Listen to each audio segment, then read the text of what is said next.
For centuries, children have whispered about the tooth fairy, a mystical being who collects their lost teeth and leaves behind tiny gifts.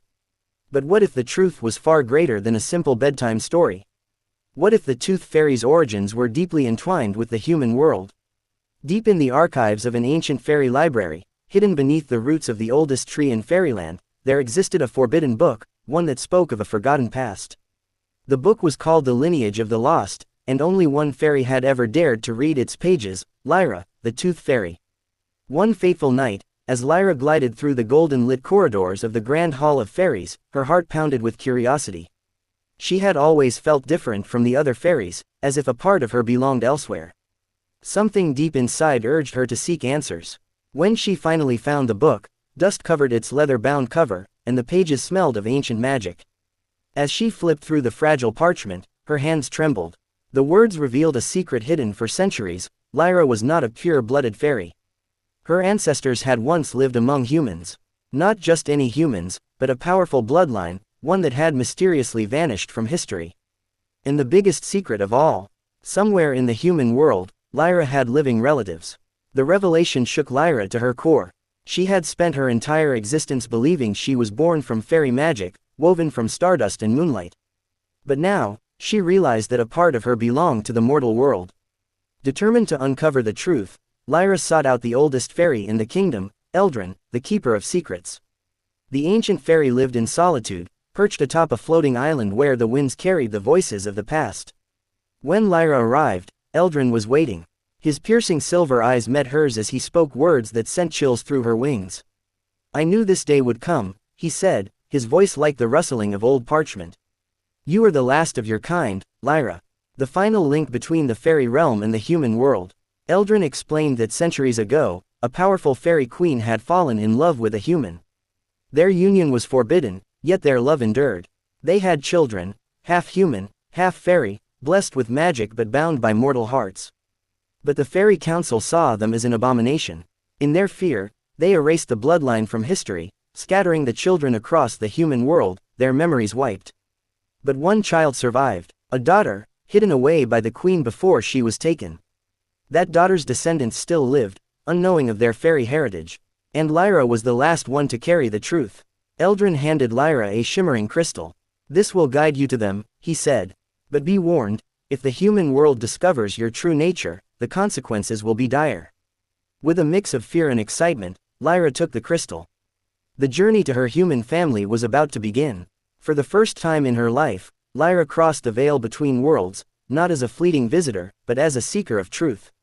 The air in the human realm was heavy, lacking the lightness of fairyland. The city she arrived in was unlike anything she had ever seen: bright lights, towering buildings, the hum of 1,000 voices filling the night. The crystal pulsed in her hand, pulling her forward. It led her to a quiet neighborhood, where a single house stood at the end of a cul-de-sac. Inside, a boy named Elias sat on his bed, staring at a lost tooth in his hand. He had heard of the tooth fairy, but at 12 years old, he was starting to doubt she was real. He sighed and placed the tooth under his pillow, unaware that a legendary secret was about to unfold. Lyra slipped into the room unseen, her wings shimmering softly. But as she reached for the tooth, the crystal in her pocket glowed fiercely. A strange warmth filled the air. And then, something impossible happened. Elias turned over in his sleep, then opened his eyes. And for the first time in history, a human saw the tooth fairy. Their eyes locked. Time itself seemed to freeze. "You're real," Elias whispered. Lyra panicked. This wasn't supposed to happen. But before she could disappear, the crystal in her hand pulsed again, sending a vision into her mind, flashes of a long-lost bloodline, of a family divided by time. And in that moment, Lyra knew. Elias wasn't just any human. He was part of her family. Lyra had always known that her existence was bound by the laws of magic. Fairies could not reveal themselves to humans. But something about Elias felt different.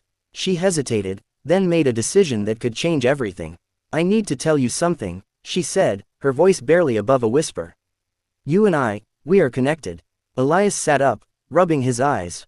"What do you mean?" Taking a deep breath, Lyra revealed the truth: the forbidden love of the fairy queen, the hidden bloodline, and the children who had been lost to history. Elias was stunned. "You're saying I'm part fairy?" Lyra nodded. "Your ancestors were part of my world. And that means, You have magic inside you. At first, Elias laughed, thinking it was some strange dream.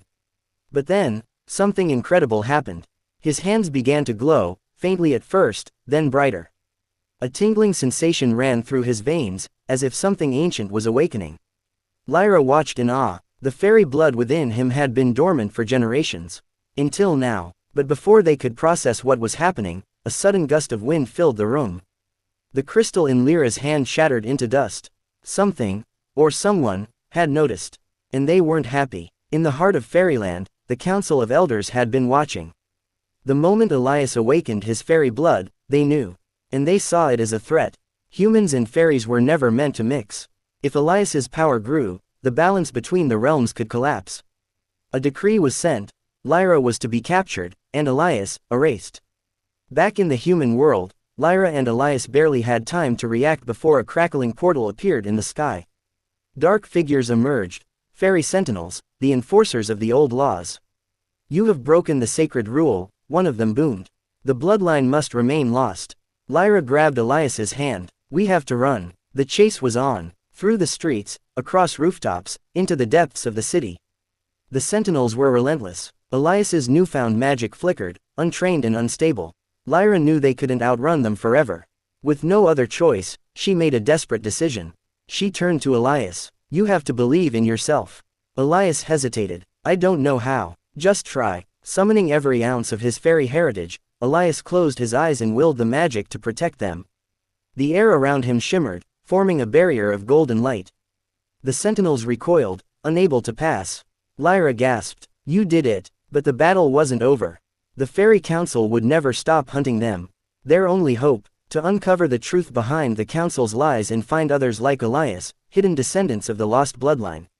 The Tooth Fairy's secret family was no longer a legend. And the war for their existence had just begun.